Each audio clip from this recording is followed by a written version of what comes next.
aeg tagasi, tegelikult seda videot ma juba nägin, olen juba näinud mingi aeg tagasi ja see kuidagi nagu puudutas mu südant. Ja eile, kui ma selle video, ma otsisin seda YouTube'ist ja kui ma esimest korda just selle video vaatamise lõpetasin, sain ma ühe telefonikõne täiesti võõralt inimeselt. Ja ta ütles, et Tootsis on üks inimene, kes vajab nagu abi. Et tal on enesetapu mõtted ja ta on oma eluga nagu kriisi jõudnud. Ja see oli nagu mulle tegelikult kinnitus sellest, et vaenlane on võtnud oma teraviku inimeste suunas, kristlaste suunas, sest ega ta omasid ei pea väga palju vintsutama, sest nad on nagunii tema omad. Aga nagu me näeme, et nagu sellest videost nagu väga hästi ka välja oli näha, et tegelikult see oht varitseb meid kusagil tee peal. Ja ühe hetkega oli küll keegi, kes läks ees ja ta nagu tunnetas, et midagi on nagu seal ees ootamas, midagi on nagu tulemas. Ja aeg-ajalt me nagu ka kristlastena tegelikult, kui me käime Jumala vaimus, siis me ka tegelikult tunnetame neid ohte, mis meid on valitsemas, mis meid on varitsemas. Ja kui need lõvid nagu söösid, siis keda nad tegelikult kätte said? Väikse beebi, nõrga, kes endast ei jõudnud seista, kes ei jõudnud joosta nii kiiresti. Ja nagu me nägime, siis tegelikult kogu see kari hetkeks ehmatas ja panid punuma algul. Ja vahest on ka tegelikult meiega nii, et kui mingi oht kuskil tuleb, siis me nagu vahest nagu kangestume hetkeks ja jääme nagu seisatama ja vahest on tunne, et paneks selle ohu eest kuskile teises suunas plagama. Ja mida nad algul ka tegid? Kogu kari keeras ümber ja pani plagama. Selle rünnaku suhtes. Ja kes ei hammasta vahel oli väikene ja abitu. Ja tema võitles seal oma elu eest. Kui te panite tähele, siis ta ei olnud ainult 5 lõvi küüsis, vaid seal pärast tuli ka krokodill, kes teda tõmbas, üks tõmbas ühelt poolt, kes tiris teda vette ja teiselt poolt oli 5 lõvi sinu kallal. Ja ma usun, et aeg-ajalt tegelikult koguduse inimesed ka tunnetavad, et nad on kuidagi üksi sinna vette jäetud. Ja üks tirib sabast ja teine tirib peast, üks tirib jalgadest, teine tirib kätest. Ja vahest on tunne, et sa oled seal üksinda ja sa võitled oma elu ja surma eest. Ja nagu me näeme, tegelikult maailm meie ümber on suhteliselt halastamatu. Ja need rünnakud tulevad inimeste eludesse. Ja vahest on nii, et inimesed küsivad, me ei tea, miks need asjad juhtuvad, aga need juhtuvad. Aga kui te nägite siis ühel hetkel, kui see väikene beebi oli seal oma elu eest võitlemas, siis nemad seal, terve see suur kari, tegi otsuse, kuulge, come on, me ei saa panna peitu, me ei saa panna plagama, keerame otsa ringi ja lähme teeme tuupi sellele vaenlasele. Ärme jookseme selles suunas, et me jookseme ohu eest ära. Ja vahest me tahame, kui me tunneme, et kuskil on valus, siis me tahame ohu eest ära joosta, ära põgeneda ja las nemad seal võitlevad ise oma elu ja surma eest. Aga nad tegid ühe otsuse, nad tulid ja hoidsid kokku. Nad tulid karjana ja nad hoidsid kokku. Ja see kõnetas mind nagu nii palju, tegelikult me kristlastena peaksime ka hoidma niimoodi kokku, et kui me näeme ohtu, kui me näeme, et keegi on hädasse sattunud, siis me lihtsalt koondame oma väed ja sõdime vaenlase vastu. Piibel ütleb, nagu pastor Janno enne ütles, et meil ei ole maadlemist ei liha ega verega, see tähendab, meil ei ole maadlemist üksteisega, aga me sageli teeme seda, et me tulistame üksteist selle asemel, et võidelda vaenlase kogu väega. Meil ei ole võitlemist üksteisega. Ja nagu te nägite, siis need lõvid olid väga madalat profiili, hoidsid seal ja nad hiilisid ja nad jälgisid ja nad passisid oma saaki väga hästi. Nii et vaenlane tegelikult ta vaatab sind, ta jälgib sind, ta näeb sinu nõrgad kohad, mis on need nõrgad kohad ja kui ta näeb parajat hetke, siis ta ründab. Jumala sõna ütleb, Ehveslastele 6. peatükk ja 12. salm, loeme Jumala sõna ka. Sest meil ei ole maadlemist liha ja verega, ehk siis üksteisega, vaid millega? Vaid valitsuste ja võimude ja selle pimeduse kuningriigiga, meelevaldadega, mis on nii-öelda kuradi oma. Vahest mõned kristlased isegi nagu mõtlevad, et kas üldse kurat on olemas. Aeg-ajalt me nagu alfa-kursusel oleme vahest küsinud ja kui on teemaga kurjus, siis tegelikult mõned kristlased, nad arvavad, et tegelikult ei olegi üldse vaenlast olemas, ei olegi nagu kuradit üldse olemas, kelle vastu me peame võitlema. Aga tegelikult Piibel väga selgelt räägib, et on hingevaenlane. Kuidas me suudame vastu seista? Siin Ehveslaste 6. peatükk ja 10. salm ütleb, lõpeks vennad ja õed, saagem vägevaks issandas ja tema tugevuse jõus. Saagem vägevaks issandas ja tema tugevuse jõus. Siis meil on see üksmeel ja me oleme olemas üksteise jaoks ja me võitleme üksteise eest ja me ei lase inimesi enda seast ära tõmmata, vaid me seisame nende eest. Liiga palju kristlased omavahel, koguduse inimesed omavahel, kogudustena üleüldse, üle Eesti ja võta ükskõik kus mujal, liiga sageli kogudused võitlevad üksteise vastu. Selle asemel, et võidelda vaenlase vastu. Ma tahan ühe väikese näitliku näite teha. Ja ma mäletan, kui ma alles tulin siia kogudusse, siis tegelikult Jumal andis mulle ühe pildi ja ma palun siia kiiresti 5 vabatahtlikut. Ruttu. Adeliina, Jaana, võtame siit eest reast. Lihtsalt võtame kiiresti 4-5 vabatahtlikku. Siiri, Eve, Iivi. Võtke üks ring siia, palun. Ja võtke käest kinni, jah. Ja see tegelikult, ütleme, et see ring tegelikult sümboliseerib nagu ühte ühtsust. Aga nagu sa näed, nad on suhteliselt üksteisele nagu ligidal ja see ring on kinnine. On nii. Kui sa tuled väljaspoolt, siis kui sa oled väga julge, siis sa võid teha, tahaks siia tulla. Võtke mind ka kampa. Võtke mind oma liivakasti mängima. Okei, selge. Aga tegelikkuses on nii, et kui sa tegelikult tuled väljapoolt ja sa näed sellist nagu ühte suletud ringi niipidi, siis sa nagu väga ei taha tegelikult tulla siia ringi, sest neil on see oma asi.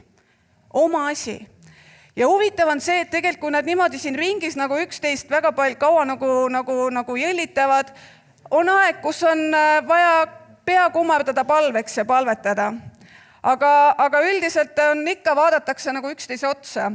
Ja kui ma kedagi nagu väga lähedalt silmitsema hakkan, siis ma võib-olla jään vaatama, et tegelikult äkki on Iivi pluusises auk või kas su saapad on piisavalt viksitud või...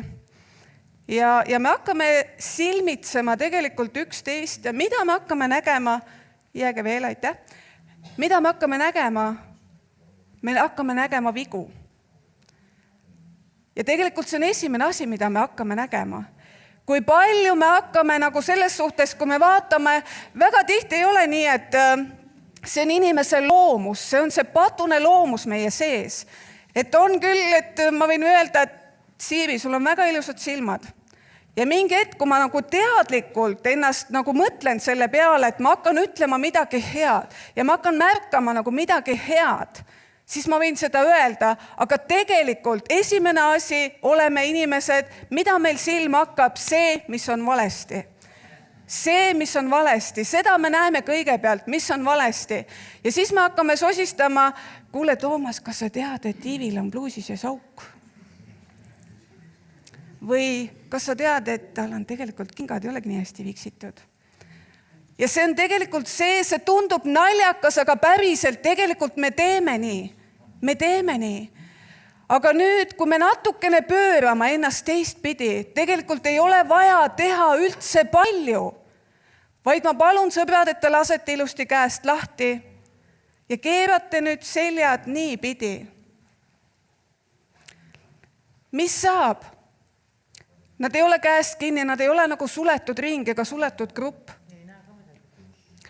Aga mida sa näed? Ega sa ei peagi neid õdesi vendi seal nii üksipsi ilmi vaatama. Sul on palju laiem vaade. Kui sa oled niipidi, näed sa ainult oma õdesid vendi. Kui sa oled niipidi, näed sa terve saalitäit rahvast. Ja sinu silmad on avatud hoopis palju laiemale silmaringile ja sa näed tegelikult palju rohkem inimesi enda ümber. Ja kui nüüd inimesed on niipidi, nagu sa näed, on igast kandist, teie vaateväli on suur, on nii? Igast kandist on tegelikult näha, igast kandist olete te tegelikult nii-öelda kaitstud. Kui me võtame selle positsiooni, et me kaitseme teise seljatagust, siis teie seljatagused, see, kui sa näed enda ette, sa oskad ennast kaitsta. Aga kui rünnak tuleb selja tagant, Eve vaatab sinna poole ja lihtsalt keegi tuleb selja tagant ja mida iganes. Ups! Ja ta ei näe seda, mis toimub selja tagant. Aga kui me kristlastena, kogudusena valvame üksteise selja tagust, meil on silmad on avatud ja kui keegi tahab tulla väljaspoolt nende, ma saan luua ühe silmsideme. Ma saan luua ühe silmsideme, ma vaatan Evele otsa, kui ta ilusti naeratab mulle, kui ta on sõbralik, kui ta on lahke, kui ta vaatab mulle väga kurja näoga otsa, siis ma muidugi ei julge tulla, aga kui ta vaatab mulle naeratava näoga otsa, siis ma julgen tulla siia teie juurde, ma julgen nagu avada ennast, ma julgen teiega suhtlema hakata. Ja seljatagased on kaitstud ja nii me tegelikult saame lisanduda sellesse ringi veel enam inimesi. Ja see ei ole kinnine grupp, kuhu keegi ei taha tulla, vaid et me oleme avatud ja me võtame inimesi vastu ja me kaitseme üksteise seljatagust. Suur tänu teile, te võite istet võtta. Kas sa näed mu pointi? See on see kokkuhoidmine, see on see, et me kaitseme üksteist, et me ei ole üksteise vastu, et me ei räägi üksteisest taga, et me ei räägi üksteise vigu, vaid pigem me palvetame, hoiame üksteist. Kui vaja, siis räägime asjadest. Kuidas me seda kõike suudame teha? 1. Peetruse 5. peatükk ja 6. salm ütleb, siis alanduge Jumala vägeva käe alla, et ta teid ülendaks. Siis alanduge. Pane tähele, esimene asi, mida Jumal ootab, on, et sina alandad. See on sinu teha. Alandumine Jumala käe alla. Mida see siis tegelikult praktiliselt endast kujutab? Mida kujutab see, et ma ütlen, ma alandun Jumala käe alla? See tähendab seda, et ma võtan omaks tema sõna. Ma võtan omaks tema juhtnöörid. Ma võtan omaks selle, mida ta ütleb oma sõnas. Mehed, armastage oma naisi. Punkt. Kõik. See on sõna ja ma alistan ennast sõnale. Ma armastan oma naist. Naised, alistuge oma meestele.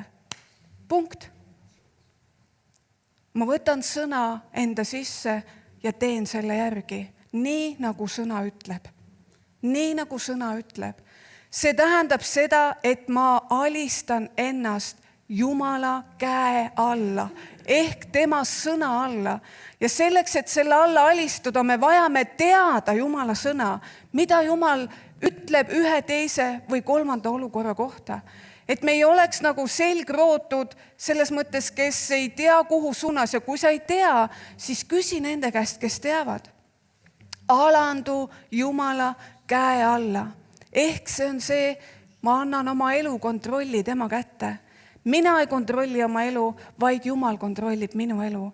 Oma sõna kaudu. Ma alandan ennast tema käsuseaduste alla armu kaudu. Mitte käsu meeles, vaid lihtsalt armust. Jumal, ma võtan sind oma elu issandaks juhiks. Ma tahan käia sinu järgi. Ükskõik, mis mu tee peale ette tuleb, ma salgan nii-öelda oma enese mina, sest Jumala sõna ütleb, kui te ei salga oma enese mina ja ei võta oma risti iga päev enda peale, siis te ei saa olla minu järgijad. Siin ei ole nagu väga palju kahesti mõistetavaid asju. Kas sa teed seda või sa ei tee? Kas sa oled sõnakuulelik või sa ei ole sõnakuulelik? Kui sa ütled, et ma usun, milles usk väljendub? Usk väljendub tegelikult sõna kuulmises. Kui sa ütled, ma usaldan Jumalat, aga sa ei kuuletu tema sõnale ja teed oma asja nii, nagu sina tahad, siis mis sõna kuulmisest me tegelikult räägime? Usk ei saa kasvada meie sees, kui me ei võta sõna kuulelikkuse samme ega ei hakka olema Jumalale sõna kuulelikud. Ja mis siis edasi saab? Mis on teine osa sellest salmist? Tema ülendab meid omal ajal. Nii huvitav on see, et sina alandad ja tema ülendab. Tema ülendab. Ja kui keegi on nagu ülendatud, siis ta on nagu selles mõttes nagu imetletud. Tema peale on vaadatud, teda on ülendatud, ta on asjadest läbi läinud, ta nagu seisab kindlana, tema peale võib vaadata. Ta on ülendatud ja Jumal tahab ülendada oma kogudust, oma rahvast, oma ihu. See on tema igatsus. See on tema igatsus ülendada oma ihu, et meil oleks kõike ülirohkesti, et me funktsioneeriks nagu täisväärtuslik kogudus. Ta tahab ülendada meid, aga ta ei tee seda, kui meie sees on uhkus. Ta ei tee seda, kui ma olen uhke. Kui ma olen ennast täis, kui ma olen tige, kui ma olen mida iganes, mis ei austa Jumala nime. Kui need asjad saavad minu sees, kui ma olen kannatamatu, kui need asjad saavad minu seest nagu pead tõstma, kui ma ei alanda ennast Jumala vägeva käe alla. Ja miks Jumal tahab, et sa alandaks? Kas ta tahab, et sa oleksid madalam kui muru? Kas ta tahab, et sul ei oleks mingit sõnast? Kas ta tahab, et sa oledki selline tõugata, lükata? Eriti, ma arvan, maadlevad sellega mehed, sest mehed tahavad olla mehed tahavad olla juhid ja tõepoolest Jumal ongi nad juhiks loonud. Ja nad tahavad olla, aga kui mees ei alanda ennast Jumala käe alla ja kui ta tahab ise oma elu juhtida, siis me näeme, kuhu mehed oma elud on tihtipeale juhtinud. Kui sa juhi seda oma Jumala sõna kaudu, kui sa juhid seda oma tahte järgi, siis me näeme väga palju, abielud ei tööta, töökohtadel on asjad kehvasti, suhted on sassis, ja nii edasi, ja nii edasi, ja nii edasi. See on sellepärast, et me ei alandu Jumala käe alla. Me vajame alanduda Jumala käe alla.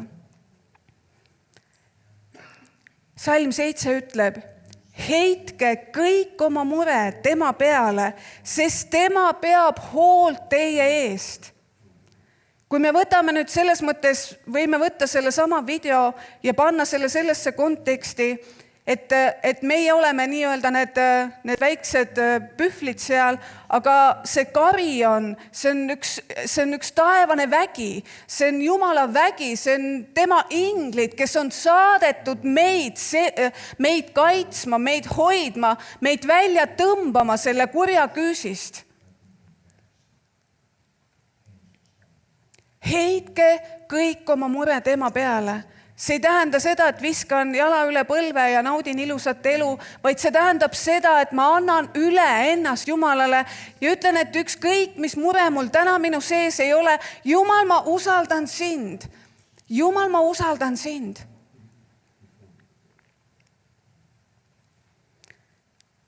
Salm 8. Olge kained ja valvake. Olge kained ja valvake. Me vajame valvata. Miks? Miks sa vajad olla valvel? Miks on vaja olla palves? Miks on vaja küsida Jumalalt, kuhu suunas minna, mida teha? Anda päev issanda kätte, et tema seda juhiks. Miks meil on vaja seda teha? Sest teie vastane kurat käib ümber nagu müürga ja lõukoer, otsides, keda neelata. Nii nagu need lõvid seal olid vaikuses maas, valvasid, olid väga maad ligi. Ja nad otsisid, keda neelata. Ja tihtipeale nad tegelikult vaenlane on mööda maad ringi käimas. Eriti head maiuspolad on talle siis, kui kristlased omavahel tülitsevad. See on talle nii magus, see on talle nagu parim magustoit, kui kristlased, õed, vennad omale nugasi üksteisele selga lobivad. Ja mida me tegelikult sageli teeme oma sõnadega? Me seome kinni selle asemel, et vaadata olukorra peale, kuidas seda lahendada. Tihtipeale me lihtsalt nagu konstanteerime fakti, jah, ongi nii, ta ongi selline ja vahest on niimoodi, et me lasemegi nendel lõvidel ja sellel krokodillil selle väikese beebi nii-öelda nahka panna. Ja tegelikult seda on ju juhtinud palju ja palju. Kui palju vaenlane on tulnud ja ära varastanud vastsündinud beebisi, kes tegelikult on sündinud Jumala perekonda, aga meie lihtsalt oleme pannud plagama, oleme teinud oma asja. Oma asjaga on nii palju tegemist, et me ei pane tähele inimest enda kõrval.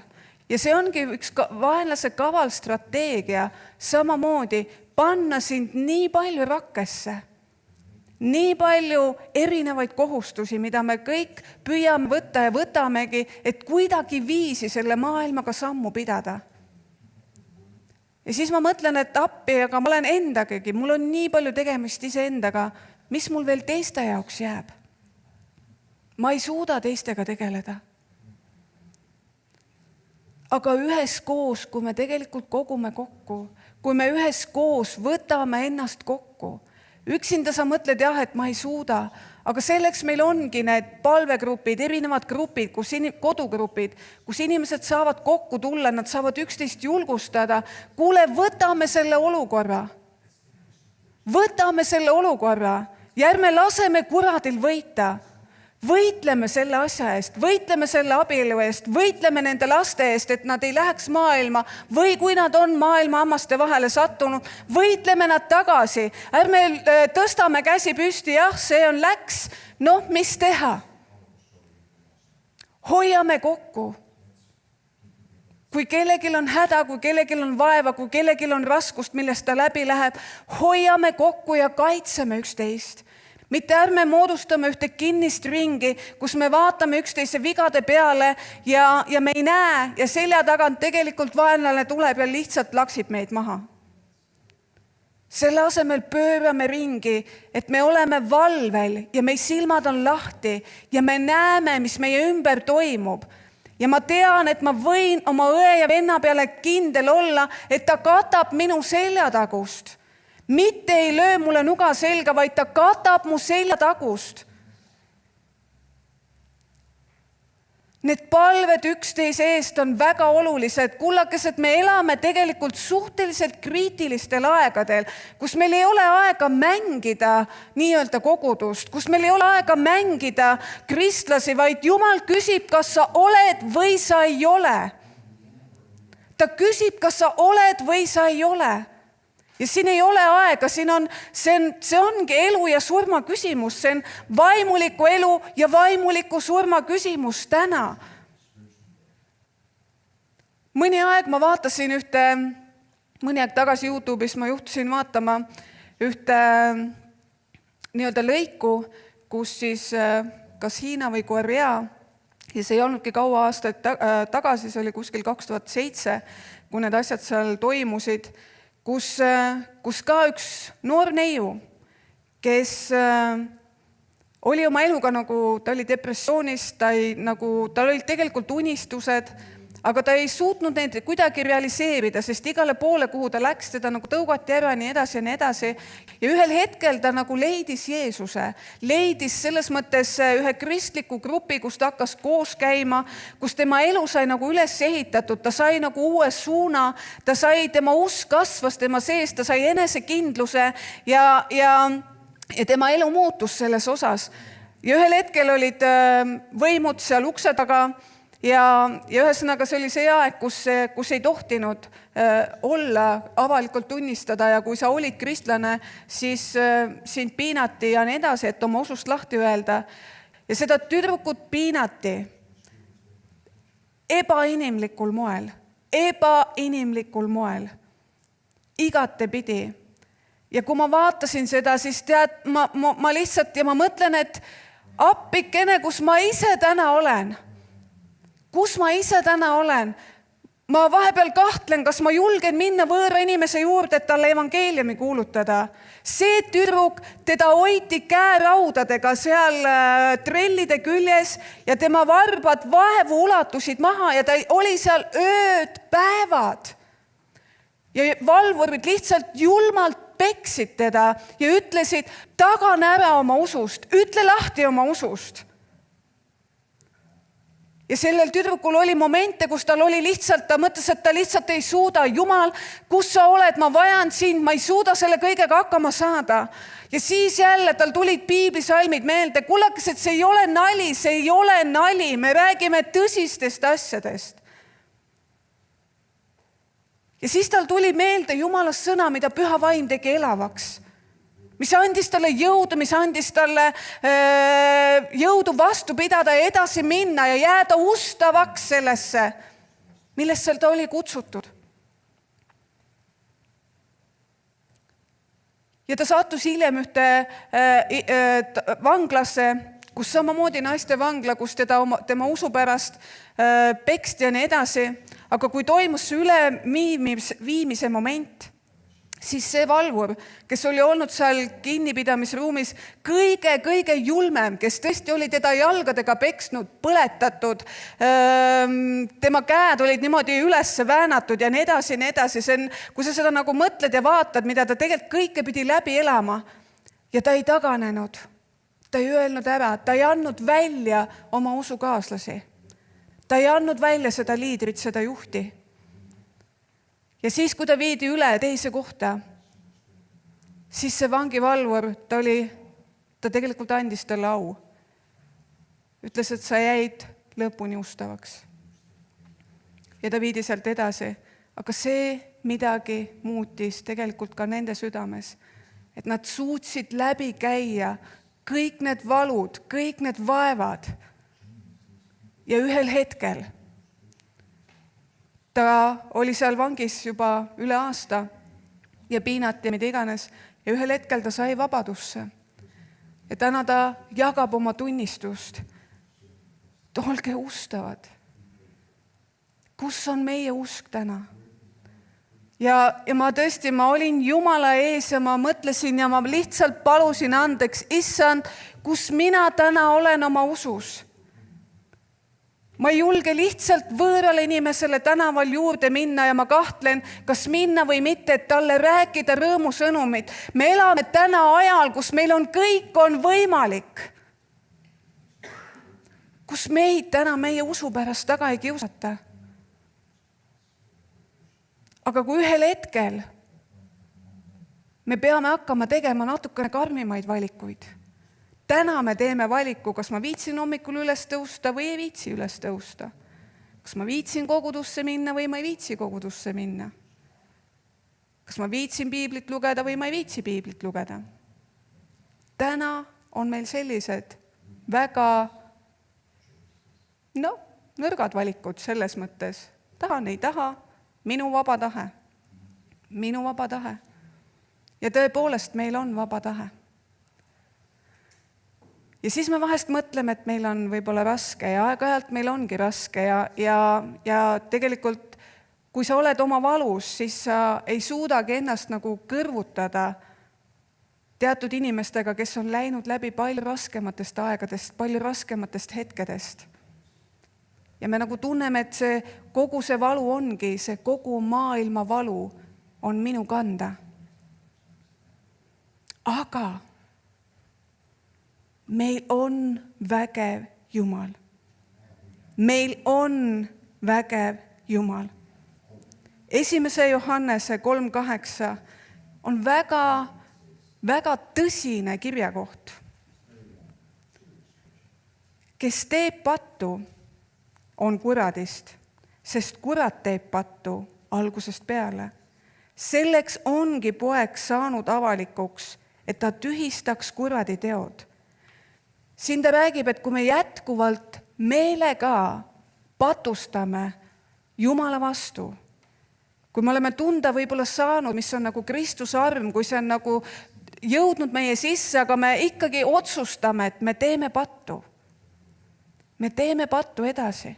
Siis küsimus on, mis ohver veel siis jääb nende pattude eest?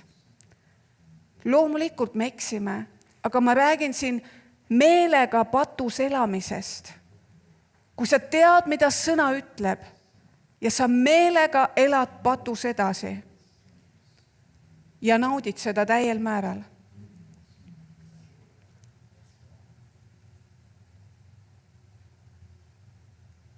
Aeg-ajalt me vajame maha istuda ja tegelikult küsida iseenda käest, kus maal mina täna olen oma usus. Ilmutuse 2.10 ütleb, ära karda seda, mida sul tuleb kannatada. Ära karda seda, mida sul tuleb kannatada. Ennäe, kurat heidab mõned teie seast vangi, et teid läbi katsutaks ning teil on viletsust 10 päeva.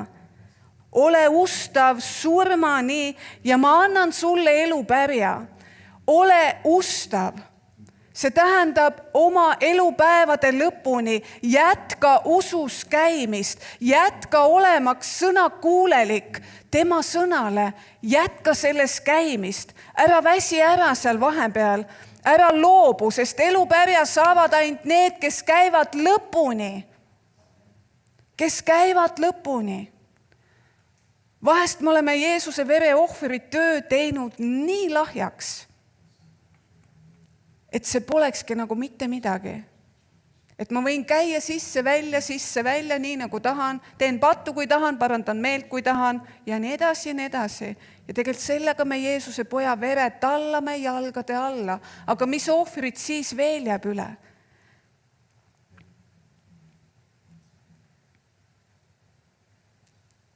Kuradi lõppu me teame, mis tema lõpp on.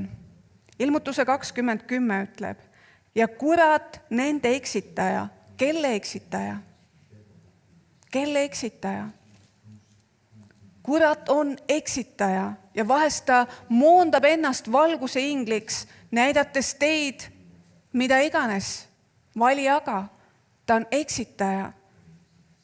Visatakse tule ja väävli järve, kus on metsaline ja vale prohvet ning neid piinatakse päevad ja ööd igavesest ajast igavesti. Ma lihtsalt tahan natukene rõhku panna sellele, et tõesti kõik ei ole ainult roosa manna meie ümber. Kõik ei ole lihtsalt ainult niisama ja me ei saa Jumala juurde käia sisse välja, sest ta on püha. Jumal on armastus, ta armastab meid tingimusteta, aga ta on ka püha. Ja me ei saa mängida Jumala armuga lihtsalt elades nii, nagu meie seda iganes arvame. Ja siis minnes igal ajal ja käies nii-öelda sisse välja.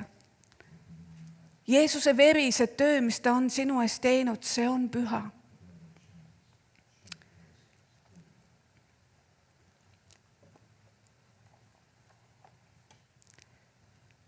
Ja ma tahaks veel lugeda uuesti selle, aga lõppeks Efeslaste 6:10. Lõppeks, vennad ja õed, saagem vägevaks issandas ja tema tugevuse jõus. Hoiame kokku, saame vägevaks, nii nagu see kari võttis ennast kokku, astus vastu kuradile, tema rünnakutele, tühistas ta teod. Ja nagu te nägite, siis kui see punt sai laiali löödud, siis seal lõpus ikka mõni vaikselt tuli uuesti tagasi ja proovis vaadata, kuidas äkki kuskilt saab sisse hiilida. Aga nad seisid kindlalt vastu ja algul läks üks ja teine oli pärast toetamas taga. Nii et me vajame üksteise tuge, me vajame, et me oleme üksteisel olemas, et igal inimesel oleks keegi, kelle poole pöörduda, kelle juurde minna, kui tal on vaja abi, kui ta võitleb millegiga. Mitte vaenlase strateegia on see, ära räägi kellegile, kata kinni, katsu ise kuidagi sellega hakkama saada. Vaata, mis nad sinust mõtlevad siis, kui sellest kellegile räägid. Ja nii on, ja me kõik oleme sama asja sees. Ja me kõik istume sama asja sees. Me ei julge rääkida sellepärast, et ma arvan, mida teine mõtleb, või et tema on liiga, või et ta on püha, ja tema ei olegi, ta ei eksigi. Aga me vajame igaüks kedagi, kelle peale nagu loota, kelle juurde minna. Ja loomulikult eelkõige saage vägevaks issandas, saage vägevaks issandas, saage vägevaks issandas, saa vägevaks issandas, et vastu seista nendele olukordadele, mis sinu ellu tuleb. Saa vägevaks issandas, jätka käimaks usus, jätka käimaks tema tõotustel, mis ütlevad sulle, et suurem on see, kes on sinu sees, kui see, kes on maailmas. Sa tuled võitjana välja, sest sa juba oled võitja poolel. Sa ei pea alla andma kiusatustele, sa ei pea nendele alla andma. Sul on vägi selle vastu võidelda, sest Jumal on andnud oma pühavaimu väe, kes on tulnud sinu üle, et sind üles tõsta, et sa suudad vastu seista. Ja et me kannaks ka üksteise koormaid. Me vajame üksteist, et me kannaks üksteise koormaid. Ja ärme võitleme üksteisega. Meil ei ole võitlemist liha ega verega.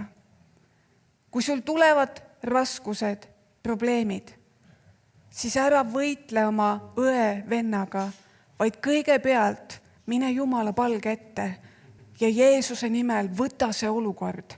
Võta meelevald selle olukorra üle, sest sul on meelevald antud.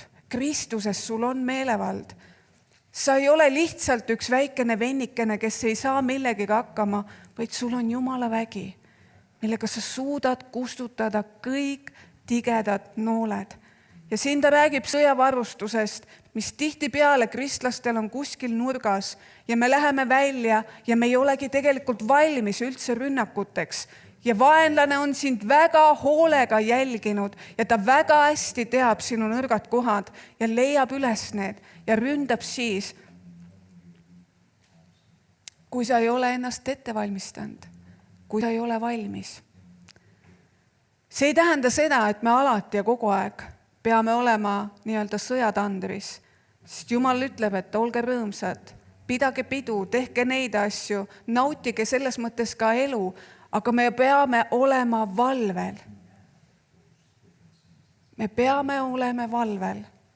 Ja täna, kui kogudus nagu hakkab mõistma teatud asju, aru saama, siis hoiame tegelikult kõrgel, lehvitame Jumala lippu kõrgel ja seisame kristlike väärtushinnangute eest, seisame Jumala põhimõtete eest. peame neid oma elus kalliks, elame seda välja. Mitte, et see on ainult meie suusõnad, vaid elame välja Jumala printsiip, et maailm näeks, neil on midagi enamat. Ja nad hakkavad igatsema seda sama. Meil on meelevald. Meil on meelevald. Sul on meelevald. Ütle, mul on meelevald. Mul on meelevald. See ei ole mingi grupiteraapia, et kütame ennast kuidagi üles, vaid me tõesti selles mõttes deklareerime seda, mida meil on. Minu igatsus on see, et see jõuab siia, et see ei ole lihtsalt ainult üks emotsioon võib-olla, et kui me läheme ja pärast arvustame või mõtleme selle üle, kas täna oli hea jutlus või oli täna halb jutlus, mis mind kõnetas, mis mind ei kõnetanud, vaid mu igatsus on see, et me lihtsalt ei oleks ka emotsioonis, kõik on väga hea ja me läheme siit uksest välja ja homme me ei mäleta sellest enam midagi. Mu igatsus on, et see juurdub meie sisse, et see seeme on külvatud heasse mulda ja see hakkab kasvama ja see kannab vilja ja toob esile selle vilja, mida Jumal igatseb, et esile toodakse. Me elame täna ühtepidi väga-väga heal ajal ja meil ei ole nagu palju asju, millega võidelda. Me ei pea täna oma pead pakule panema oma usu eest, aga on riike ja rahvaid, kus iga päev tapetakse kristlasi nende usu pärast. Ja kui me hakkame pidama maailma ehk seda siin meie koduks, siis me sattume jamasse. Siis me oleme jamas. Kui me hakkame seda maailma siin pidama oma koduks, siis me oleme jamas. Kui meil ei ole igavikulist vaatenurka, kui ma mõtlen, et ainult see ongi siin, mis on, siis me oleme jamas. Ja siis me ei suuda läbi tulla nendest raskustest, siis me ei suuda võidelda nende asjadega, sest me tunneme võib-olla ennast nii, Jumal, miks sa lubasid neid asju mulle juhtuda? Jumal, miks ma nendest asjadest pean läbi käima? Ja nii edasi ja nii edasi. Aga siin Ilmutuste raamatus ütleb ka, et tegelikult need usukuulutajad, kelle pead kirvega maha raiuti, kui see lihtsalt on ainult siin ja täna, siis tõepoolest, miks ma seda peaks tegema? Jooksen seda sama maailma rada nagu teised. Aga kui mul on igavikuline eesmärk ja sellest sõltub mu igavik, siis ma hakkan mõtlema, et need üürikesed raskused, millest me täna läbi läheme, pole mitte midagi võrreldav selle auga, mis meil on kunagi igavikus. Jumalaga koos. Suurem on see, kes on sinu sees, kui see, kes on maailmas. Hoiame ühte, kaitseme üksteist, võitleme need võitlused läbi ja oleme üksteise jaoks olemas. Jumal väga igatseb, et oma kogudus on täisväärtuslik, terve, elujõuline, mitte kilisev, kolisev, lonkav ja nii edasi. Vaid, et me oleksime elav organism. Ja kogudus ei ole ka äri. Kogudus on elav organisatsioon, elav organism. Elav organism, mis kõik toimib ja funktsioneerib oma Jumala äranägemist järgi. Iga liige on pandud õigesse paika selleks, et ta täidaks oma ülesannet. Ja sa ei saa võrrelda ennast. Kõrvad ei saa võrrelda ennast silmadega, miks meie küll ei näe, aga kes siis kuulevad. Ja vahest me nagu nii palju auru läheb selle peale ära, et me lihtsalt võrdleme üksteisega ja me ei täida seda kutsumist, mis meile tegelikult on antud. Ma palun, et me tõuseme, ülistajad, olge head, tõulge üles.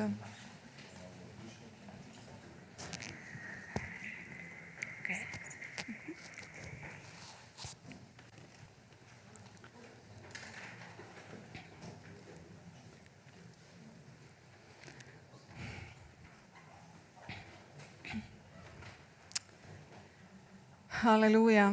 Ja hea uudis on see, et Jumala kogudus on võidukas. Halleluuja. Jumala kogudus on võidukas, kui Jumal on meil esimesel kohal. Kui meil muud asjad saavad esimesele kohale, siis läheb asi jamaks.